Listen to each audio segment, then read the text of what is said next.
I'll just make notes. Okay, thank you very much. Can I get a motion to approve the agenda? Make a motion to approve the agenda. All right, I seconded. thank you, Shelley. And hearing no objection, agenda is approved. Any public participation?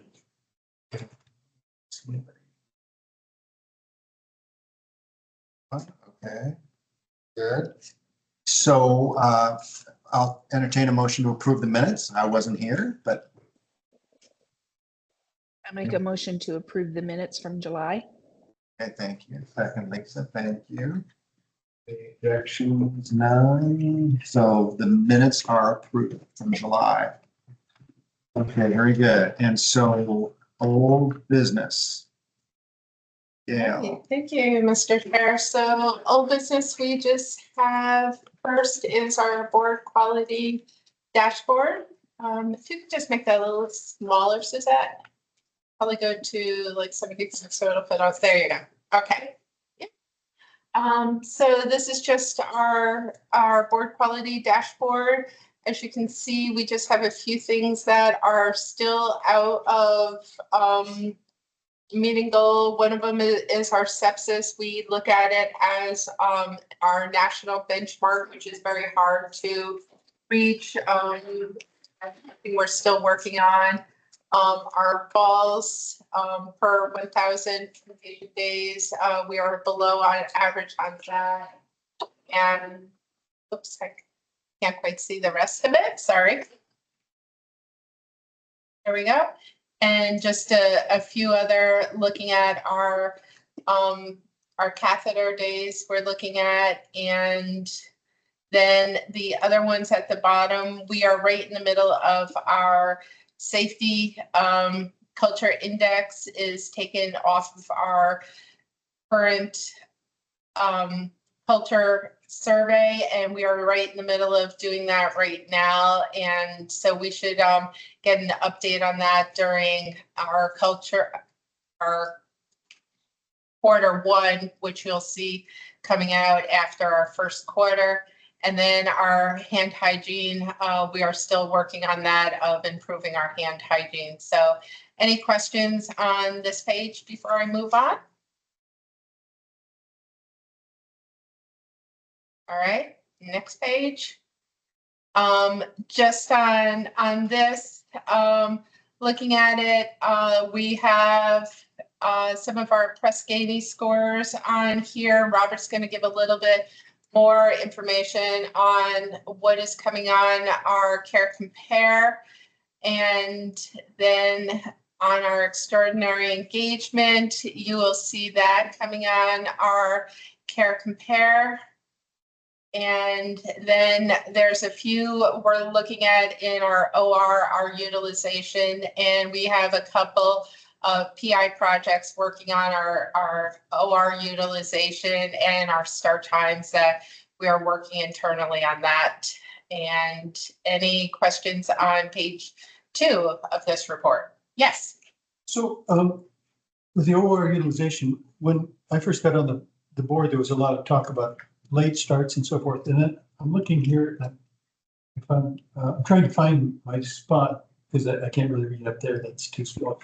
But it looks like the OR starts are somewhere down in the 30s. Is that still the case? And if so, what could be done to improve that? So what they're working on is the on-time start percentage. It's 2 issues that they're looking at. They're looking at the first start case of the day. So that's making sure that they're the first case of the day, and there's a couple different reasons for that, is making sure that you have the physician, the anesthesiologist, the patient, and all the orders, and everything is there for that 8 o'clock start time. So that's one part that they're working at, and getting all of the players in the room and having it documented accurately and correctly in our system. So that's one piece that they're looking at. And then after, sorry. You're fine. And then after that is looking at, once that happens, if that does not get started the rest of the day, it throws off the rest of the day in the OR. So that's what they're looking at, is those continued start times for the rest of the day. One thing that's tracking is in Meditech. That has been a big problem with getting it documented accurately in Meditech. So that's been their biggest thing, is accurate documentation and data collection. So you're saying it's not really the case that there's that many late starts? We don't know how many? There are a lot of late starts, and it's actually teams ready to go, surgeons not there. That's been a big issue for the OR, getting it started on time. Anesthesia might be there, patients there, surgeon might not be there, ready on time. Other things that might be happening is a lot of times anesthesia might not be there because we had a C-section, crash C-section that happened, or a cardioversion, because we have anesthesiologists that have to cover emergencies elsewhere in the hospital. So that's another issue that we, are inevitably always going to happen. Well, those are kind of understandable things, but it looks to me like over a long period of time, this has been just a festering sore that. So my question really is, what could be done to improve this? What they're doing is they're working on getting totals to individual providers now and showing accountability to each of the surgeons and looking at it. So that sounds like kind of a secret thing, or just approach each individual and say, here's your score. Within the OR committee, they're working on it. So they're showing accountability to, giving it to each provider. Is that ever going to be made public? Within the OR committee and the med staff, this is one of their areas that they're working on. Thank you. If I may, I don't know that we'll ever see exactly which are the major offenders, just like in the satisfaction Press-Ganey surveys, which doctors might be dinged a little more. I don't think you're ever going to parse that out. My gestalt, that is surprisingly low as a surgeon. I remember once I was late and they called me. That was over 29 years. So I'm always there about an hour early bringing bagels. It's mostly, not mostly, but many times, all it takes is one little thing. The kid is a little squirrely and the nurse is having a hard time getting back there. OR utilization, if I could then flip to that, that can be because we just, surgeons out of town. Is that right? Yep. Or we lost an orthopod and so we're just not using our time. And so. Right. Okay. Yeah. So I will. It's a work in progress. Put the floor back to, and the other thing is that I can speak to this actually probably as well as anybody in the room, because I'm in the operating room a lot. And that is, it's as much as we start late, it's frustrating for some people. But we've got a lot of squishy room because we don't have an overly booked OR. So in a sense, there's not much penalty. If there was, our competitor down the hill that had cases and they were much more efficient, they would drift down there. So yes, we should be more efficient, because inefficiency has its own costs, but we often can make up for it. But am I wrong? Isn't that still costing the hospital a bunch of money?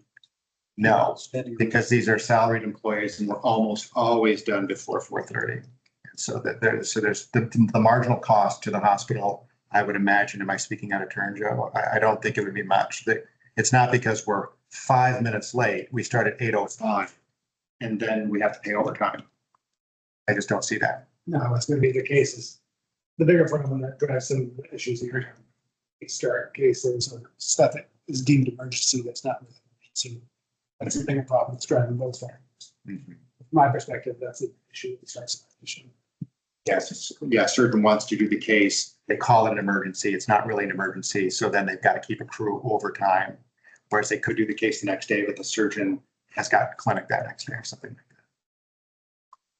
that. Okay, sorry. So Gail, I'm going to turn back to you. Any other questions?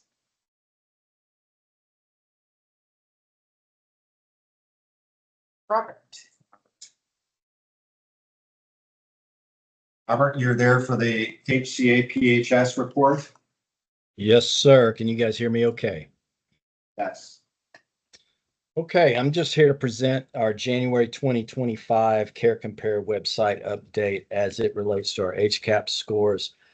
This is the voice of the patient coming back to us. And so HCAPS stands for Hospital Consumer Assessment of Healthcare Providers and Systems. It's a national standardized survey that's administered under the auspices of CMS. Captures the patient's perspectives of their hospital stay. Of course, it allows the consumer to compare, say, one hospital with another via the Care Compare website. And the goal is for it to improve quality and transparency.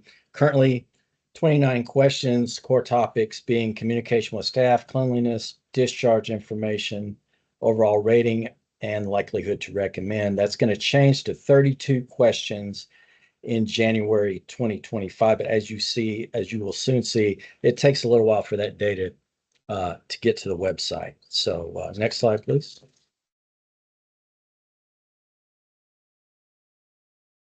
So what you see here is our last 3 quarters of data. And it's going to display our summary star rating, which is 4 stars. It's been 4 stars as long as I can remember. Gail, you could correct me if I'm wrong, but we have been very consistent with a 4-star performance category. We generally get about 180 survey returns per quarter. The minimum threshold is 100 surveys, so about 20%. Now, as you can see in the middle there, that is what, if you were to go and Care Compare right now, you're going to see calendar year 2023 data. In January, that's going to roll forward by 1 quarter. So as you can see, we're looking at data that's about 3 months behind our real-time performance. Next slide, please. So now I'll quickly go through the different categories and kind of explain how we're performing on each of these. This one is patients who reported that their nurses always communicated well. In this domain, we're getting 4-star performance. I've also calculated what our current performance is in real time. Well, real time being year-to-date 2024, and we're doing 84%. In January, we're going to see an 82% posted to the website. Now, what I did not do and what I should have done is put where we are on Care Compare right now. That was meant to be on the last board quality meeting, but since it got postponed, I updated it without including that. But currently, we're 81% in this domain. In January, it's going to go up to 82. The national average is 80, with the Alaska average of 81%. Next one, please. This one is patients who reported that their doctors always communicated well. 4-star performance here. Currently on Care Compare, we're at 82%. Our current performance year to date in real time is 83%. And in January, it's going to also be reported at 83%. National average on this one is 80 with an Alaska average of 82. Next one, please. Now, this one is patients who reported that they always received help, and this should read as soon as they wanted. 4 stars here. Currently on Care Compare, we're showing a 69%. That's going to be the same come January. Our current performance is calculated at 71%. National average 67 with the Alaska average of 66. Next slide. This is patients who reported that the staff always explained about medicines before giving it to them. In this category, we have 5 stars. Our current performance is 70%. On Care Compare right now, you're going to see 63%, which will increase to 67 come January. So good performance in this category. National average 62, Alaska average 63%. Next slide, please. This one is patients who reported that their room and bathroom are always clean. Currently, we're performing at 75%. Care Compare right now is going to tell you 75%. In January, that's going to update to 78%. So this is an example of where we're performing a little bit better Q2 23 through Q1 24 than we are currently. And so we should revised down on this one slightly. National average 74% and Alaska average 75%. Next slide. This is patients who reported that the area around their room was always quiet at night. 4 stars here. Current performance calculated at 70%. Care Compare right now is going to show you 56%. And in January, that's going to revise upward to 62%. National average is 62% with the Alaska average of 61. Next slide. This patients reported that yes, they were given information about what to do during their recovery at home. 4-star performance. Currently, real time 90%. Care Compare 89, with publicly reported come January at 90%, and national average 86, Alaska average 86. Next one, please. This patient who strongly agree they understood their care when they left the hospital. 4 stars right now. Currently, we're doing 56. Care Compare will tell you 53, and in January, that's going to go up by 1% to 54. Average nationally 52, Alaska average also 52. And next slide, please. This is patients who gave their hospital a rating of 9 to 10 on a scale of 0 to 10 is what that should read. So this is our top box. So the patients that rate us either 9 or 10. So currently we're doing 73% Care Compare. Right now it's going to show 62. That's going to revise up to 64, but we're trending upward here, which is very good. National average 72, Alaska average 72. Next slide, please. This is patients who reported that yes, they would definitely recommend the hospital. 4-star performance. Currently calculated at 76. Care Compare right now will tell you 65. That's going to go up by 2% in January to 67. National average is 70, and the Alaska average is 72. Next slide, please. And finally, I'd like to just conclude with a couple patient comments that we've had in the last 2 quarters. This one says the level of care and professionalism of the entire hospital was exemplary. I consider the residents of my community fortunate. Next slide. Here we have, I've worked in several different hospitals, big and small. This was by far the best experience. Thank you for all you give. And we have one more. Absolutely the best experience I've had in any healthcare facility. Personal thank you to all who participated in getting my health sufficiently restored to make the journey home. I appreciate you letting me present this. Are there any questions? If I may, so it seems from the 30,000-foot view that essentially we're doing well. We're right around average, above average in some, or barely below. There's no red flags that you're seeing in any of this data. No, I mean, our goal is 5 stars, but that is that's a how to say this. It's, I don't want to say a lofty goal. It's something we can subscribe to, but yeah, I mean, you can go and Care Compare and you can see a lot of hospitals in the region that do much worse than us. Through the chair. Yes. Are there any hospitals rated 5 in Alaska? You know, I've looked at that and I don't, Gail, correct me if I'm wrong, but I don't think so right now. Not right now. Thank you. There are some 1 stars, however. That's not our goal. I think it's easier for people, it's easier to get data from people who are upset and want to rate you as a 0 or a 1. And it's much harder to get the people that are the 9s or the 10s, unless we forced people somehow to give us back that data, they might say yes. Okay, so thank you very much. I think if there's no other discussion, we'll move on then to workplace safety. Thank you, Mr. Chair. So report for workplace safety. Here's the dashboard. You've all seen it in your packet. No real changes in Q3, still tracking the things that they're working on in the workplace safety committee. Of course, they're looking at incidences that happened. We are actually pleased that there's an increase of reporting. That's what our goal this year was with our new reporting system, is having our staff actually doing more reporting of incidences. and they are actually doing what we have asked. We've had a little bit more reporting of verbal incidences because that is something that we're really trying to track and identify trends. So you'll notice there are some red tick marks going up. A lot of these, almost all of them were patient-related incidences. So that committee is working on it. So if there's any trends or any questions on it, I'm open to questions. I have a question. The one thing that stood out to me was professional conduct. Is that the medical staff or the hospital staff? It in that bucket, both goes in that bucket. And any if it's a physician related one, it goes through MSQIC into the MedExec committee. So that goes through that process. And then any other ones go through the HR process. So. Okay, and I'm the chair of the MSQIC for our hospital, so I can Yes. comment on this. And Yes. I've not seen a huge uptick. I mean, we've always had issues, all hospitals do, Mhm.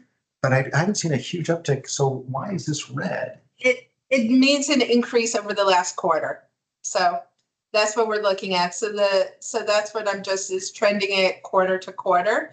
So we had 12 in quarter 2, 19 in quarter 3. So that's where we're looking at why was there an uptick in the last quarter? It was summertime. So, that could be a little bit, we had saw a higher volume of patients. There was more, volume happening with it. So that's something we are looking at. There are a few things that are ticking through the medical staff process that I know Joe is working on, and I know Chad has worked on a few issues through the HR process. So that's a trend that we're hoping is going to be trending down this quarter. And I know the reviews that I do originally with them coming in the occurrence reports, I think it is trending down. I haven't counted them up yet, but I do feel there's a decrease Okay, yeah, anecdotally. anecdotally, I think things are more similar than different. Okay, Yeah. thank you very much. So Is that it for workplace safety? that's it. Okay, then medication safety. Medication safety, actually, you'll see a lot of green on that graph, which means that we're seeing some positive trends happening there. Again, reporting has increased this year with our new reporting system. The other thing that I think is a positive note is our scan medication rates.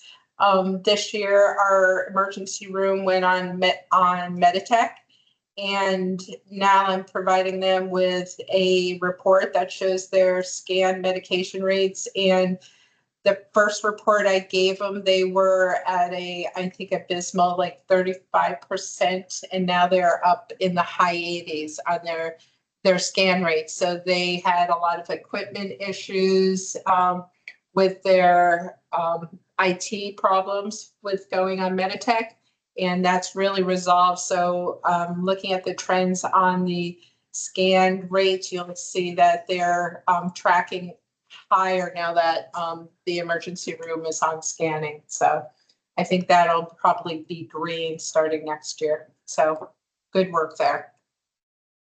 Yeah, I don't see any problems there. Any questions at all from me? Okay, thank you. So let's move on to new business then. Chad, the employee engagement call survey. Just to give you a brief update. If you can go to the next slide. So, of course, the employee engagement falls under our strategic goal to support the development and alignment of our employees and providers. So just wanted to make sure that we understand that the engagement survey is tied to one of those strategic goals. Next slide. So a couple things.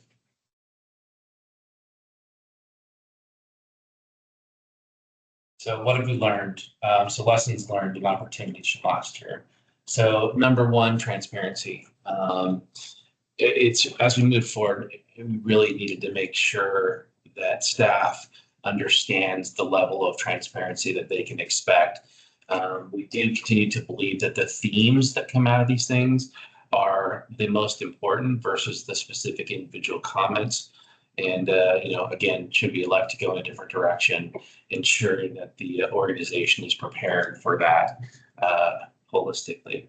The second thing is bigger buckets. So one of the concerns that we got from last year's survey was that the buckets were so small, you could somehow identify who I was. And so what we did is and the example that I use up there is instead of using individual modalities like CT, MRI, ultrasound, we just rolled all those into the diagnostic imaging bucket to provide a level of anonymity for staff to feel more comfortable in providing us feedback. And then last year, there was a lot of questionings about why we didn't include the hospitalists specifically. And we had done that. The reason for that is we had just done a provider survey and we were afraid of survey burnout. We have included them this year in this process. So, in addition to this, the other thing that I specifically for Hal is that at the end, when the survey is done, we're going to come back and we actually have a draft of an engagement response plan. And what we're going to do is we're going to focus on 3 to 4 key areas. And with each of those areas, there's going to be an owner of the A3.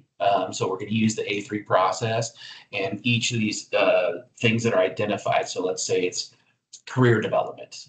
We'll have someone who focuses on that A3 and owns that A3, and we'll work with myself and Gail and the team to outline exactly what steps they're going to be taking into A3 to address that issue in both a short term, like a 1 to 3 month, as well as in the 3 to year long process. So I know the question has been, well, what do we do? We get this great data, but then what do we do with it, right? And so that is our plan moving forward. And I said this, previously, but the first year was a benchmark. It's tough to, when you look at benchmark data, you're like, that's really interesting. There's some good stuff there.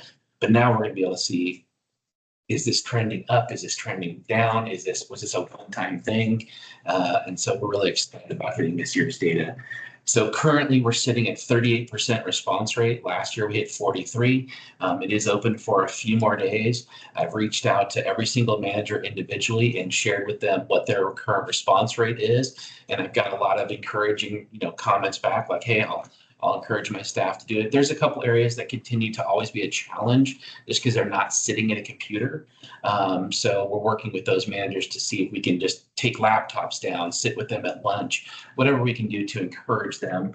We don't want to make them feel compelled that they have to do it or have to answer a certain way, but we want to make sure that opportunity is there for them to provide feedback. Slide. So again, basically, here's the survey. So the survey closes next week. We should have results mid-December from Press Ganey. That will be the initial results, and then the management summary comes late December. And so by the board quality meeting in January, we should have initial results for y'all. And not only will we have initial results, but we're going to come back with a plan. So. And I think that is all I got for you. Any questions? Yeah. All right. Well, I got a couple of questions. So in the past, there was nothing that was really done to deal with non-response. And I understand that that's a very difficult problem. And maybe you're just not going to do anything with non-response. But I threw out some ideas. Is this under our control, or is the entity that's doing the survey got their own way of dealing with non-response? You mean employees not responding to the survey? Correct.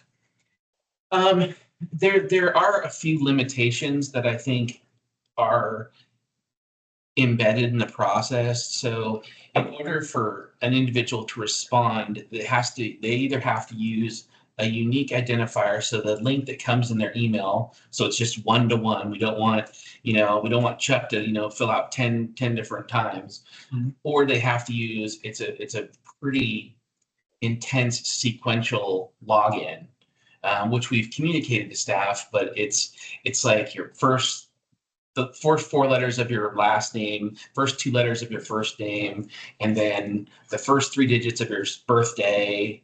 And so there are some impediments that are built into the system to make sure that we are not allowing people to go in multiple times. But I'm concerned about non-response. So if somebody just doesn't respond, I mean, there's ways to deal with that, but it sounds Yeah. like we're just ignoring the non-response system. I would, if you have ideas on I would love have that. ideas, but the other thing that I'm concerned about, as Mark Twain pointed out to us, having both feet in a nice warm foot bath is not the same thing as having 1 foot in boiling water and 1 foot in ice water. In the past, we've had these averages reported to us. And you can't really tell from the average how many people had extreme responses, how many really, really unhappy people were balanced by the exuberant people.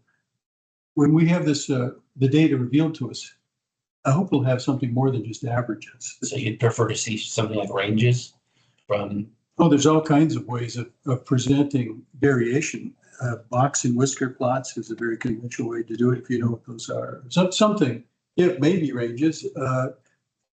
If you have one weird person, one really negative person, the range doesn't really communicate that. You know, if everybody's happy and one weird person's really unhappy, then, or even a mistake, then the range gets really pulled out. But there's other ways to communicate how much variation there is. I'd love to work with you offline if you'd be interested in Sure. helping us put together something that's a little more meaningful for you and the board. Because ultimately we want to communicate the information that allows you to help us address the issues that we find. So I'd love that. Okay, thanks. My question is, what's the frequency of our employee engagement surveys? It's once a year, annual. So This time, so we have a running. yeah, Okay. I will say that we have the opportunity and we have done, like kind of just small pulse checks throughout the year, but they're not the same questions. And so this is kind of like the once a year big, and this includes not only engagement, but safety as well. So we bundled those two together the last 2 years, and I believe we'll continue to do so. But the new, as we go progress into UKG Pro, there are some other options in there that we might be able to pursue down the road as far as more frequent, engagement check-ins. That'll be something we'll have to address at that time. But this is our kind of our gold standard of we really want people to provide us feedback during this time. Okay, any questions at all, Chad? Okay, thank you very much. And then the Telegen Leadership Report. Dale. Yes, thank you, Mr. Chair. So this is just our end of our cycle with our hospital quality improvement contractors. So through our AHA, our Alaska Hospital Association, they contract through CMS with a HQ, and it ended in July 1st of this year with this contractor. And CMS is actually sent out to bid for the next cycle. And we should hopefully, they should be hopefully putting out to bid and awarding the contract. Hopefully the elections aren't slowing that down for our next contractor for the next 4 years.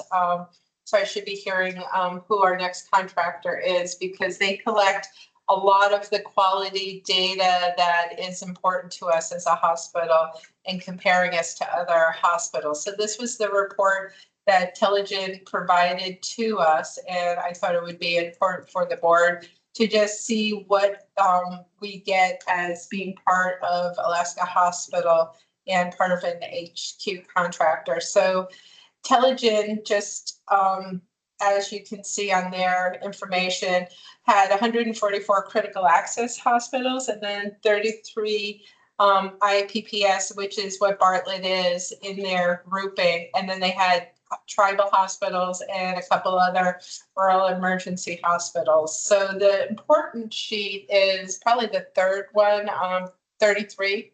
Suzette, you want to share that slide?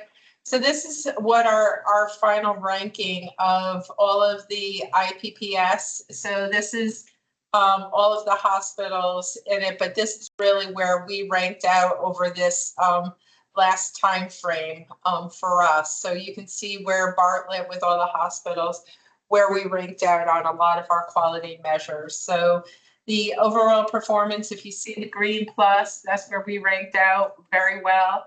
And we were improving. The little red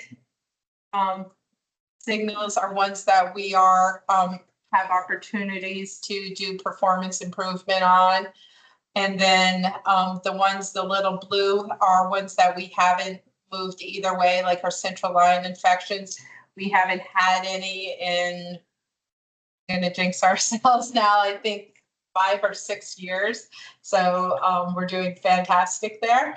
And we haven't had any post-op operative sepsis in, I don't think we ever had.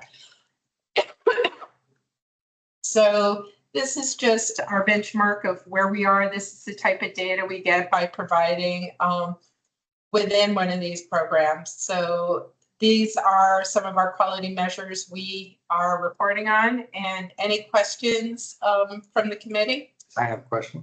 So this is, do we have to do this? Is the CME manual? We, and Robert, feel free to jump in. All of these measures are ones that we actually are reporting on right now. There's other measures that are in here that we're also reporting in on. So I don't think the post-operative sepsis rate we report in on right now. And who pays for this? We, Pay for this? yeah, You pay to collect the data and then report it to. yes. Okay. And then, and some of this is reported and some of this is not. Yes. And So this is, most of these are either CMS condition of participation, value-based purchasing programs. There are many different reporting programs that this is all collected in. And then this is my first meeting, so, and I wasn't aware of this rating system compared to, what's on the CMS page. So what's the trend? I mean, that we're doing obviously very poorly in hypoglycemic, 43 out of 43. So is that a problem for us over the years? So some of these we have to look at with a grain of salt, because when you look at some of these, we might have, the cases might be very low cases. So it might be when they do case abstractions, we might have 10 cases that actually fall into the measure. And then when they look at them, maybe 8 patients actually might make all the criteria, and maybe one of those falls out. So a lot of these, when we say every patient matters in quality, it really does for us, because that will probably drop us to really low. Like every surgical site infection matters to us, because it's going to really affect us. Every catheter infection affects us, because our numbers We are have small so, denominators, yeah. yes. So when we look at red, I mean, I cringe every time I hear of an infection in the hospital, because our numbers are, our denominators are so low. Whereas a bigger hospital has a big denominator, they can take a few UTIs or something. Yes. Okay, Lisa, do you have a question? Well, that's what I was gonna say with the pressure ulcer. I mean, Mhm. we're 42 out of 43. I mean, what is that, one pressure ulcer? We had one. We had Exactly. one pressure ulcer that was present on admission that was not documented in the physician H&P. Okay, so, okay, that makes me feel, thank you. So in small subset sizes, we can look, we'll go from last to first. Yes. Or potentially next year. Okay. Mhm. And anything, you've had more experience than probably anybody here, anything jumping out of you that we're doing that we could be doing better? So when I look at this at a board level, so when we start looking at, one thing that Joe is tasking us for with our performance improvement, you should look at this. And then when you see us doing our performance improvement dashboard and our KPIs, as a board member, you should think back of, I saw some red on this. Are they doing performance improvement to address some of the things on there that the clinical areas are addressing it? So that's kind of the thought process you should have, are, were there things that the clinical areas are working on? So Okay. But nothing jumps out of, like, Nothing. oh my God, are we terrible with pressure ulcers? Okay. no, we had one pressure ulcer on there. I look at wins, our collapses, our cavities are amazing. Our opioid prescribing, I think is something we can work on. Things like our 30-day readmissions, that's something that we really need to, we have a great rate. We are, overall I think we're 13% right now, which is a great rate, but I think we need to work on that because that is always something we need to work on. Okay. And, Hal? As I was just looking at this at home without these explanations, and my eyes got big, but then I know, the first thing I zeroed right in on, postoperative sepsis rate, no data, and I thought, is there some chance that they're mistaking no data for zero? Because those are completely different things. No data and zero are not, We don't report on it. we don't report on. Because if we had 0 cases, then that should be 0, or not no data. Can we report zero? I think is what he's getting to. Yeah, so if you look at central line, it's reported as 0. Okay. Well, Yeah. it just made me wonder, is there's just some basic data management problems that are underpinning some of this? Well, Yeah, and we And do we have any chance to go in and kind of clean up the data? Not to doctor it, or use your own word, to falsify it, but to ensure that basic data management has been performed. we choose what measures there are. Like we have, like Robert just actually was sitting down and looking at it. Like we have hypoglycemic, we actually have hyperglycemic. Is another measure that we're going to be reporting on this year. So there's a lot of different voluntary measures. And Robert was just sitting down looking at what was meaningful for our hospital and our population. Like there's a lot of other measures that are not on this list that we actually report. And we really want to look at what is our population? What type of patients are we seeing?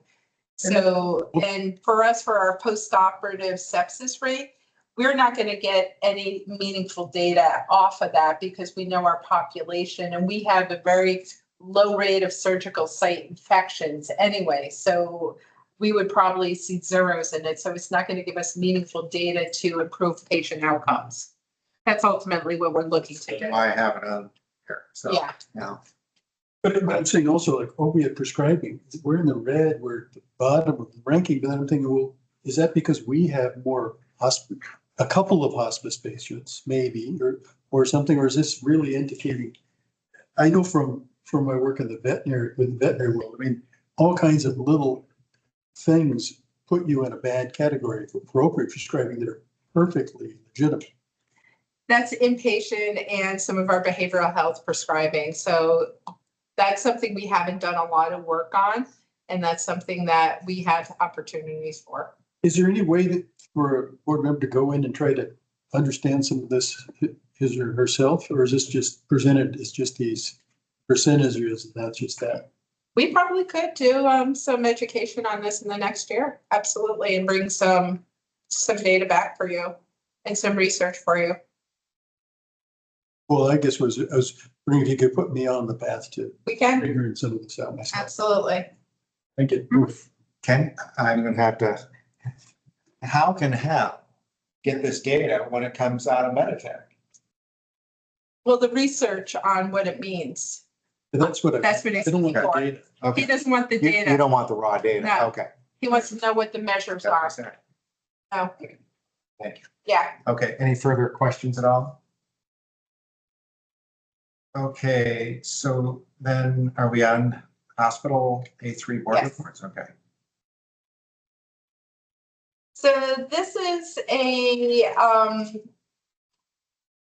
an action item. This is the hospital performance improvement charter. So last year we changed to an 8-3 model. This is a lean Six Sigma methodology that we changed over to, and we wrote a charter within the hospital. And because this has a board component for rolling up our process improvement to the board, because this is actually a board responsibility for overseeing process improvement throughout the scope of services for the hospital.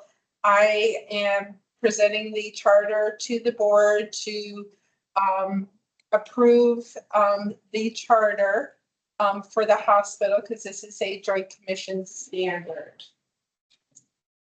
Okay, so this is my first meeting, and what I read about your A3 suggestion for process improvement seems reasonable, but I have no context. That means either Lisa or Hal or Shelley, somebody who's been on the board, or even Gail, what's different from before? Better, worse, different? We, and I will defer, Lisa actually worked under, we used to use a system called Clinical Microsystems, and it had a different methodology. And we have pretty much gone through from Clinical Microsystems to using the A3 lean process. So it's a different process improvement methodology. And so that's what we're looking at. Is that because we have absorbed this A3 process improvement hospital-wide? Mhm. Okay, Correct. and so you know more about these two different systems because you've operated under both of them. Mhm. Are there any big drawbacks to this one that the board should be aware of? I think it's going to be a lot more efficient. It uses a dashboards. It uses a more streamlined presentation process. And I'll defer to Lisa because I think she probably did presentations when she was here years ago using Clinical Microsystems. You know what? It's been so long. I don't even remember it very well. Yes. So I'm really sorry about that. Yes, years ago, we used to take entire board meetings up to do presentations. So you would be here from 5 till 10:30 at night. It's better. And my bias is from the 30,000 foot view is that these systems tend to be more similar than different. Yes, And so I'm not hearing any big red flags with this switch.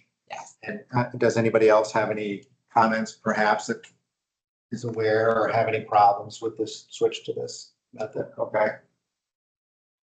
Okay, so I'll entertain a motion then unless we so. Oh, so Yeah, we have. I move that we approve the There's a motion. motion that. As written. Oh, I move the Board Quality Committee of Bartlett Regional Hospital approve the hospital performance improvement charter and forward it to the Board of Directors for approval. Thank you. Seconded. Thank you. Okay, any further discussion? I know we already have some. Okay, so any objection? Go Yeah, ahead. my only comment would be is that I think it's good that we're using the same system hospital-wide. So the A3 system is hospital-wide. So using it in the quality is continuity.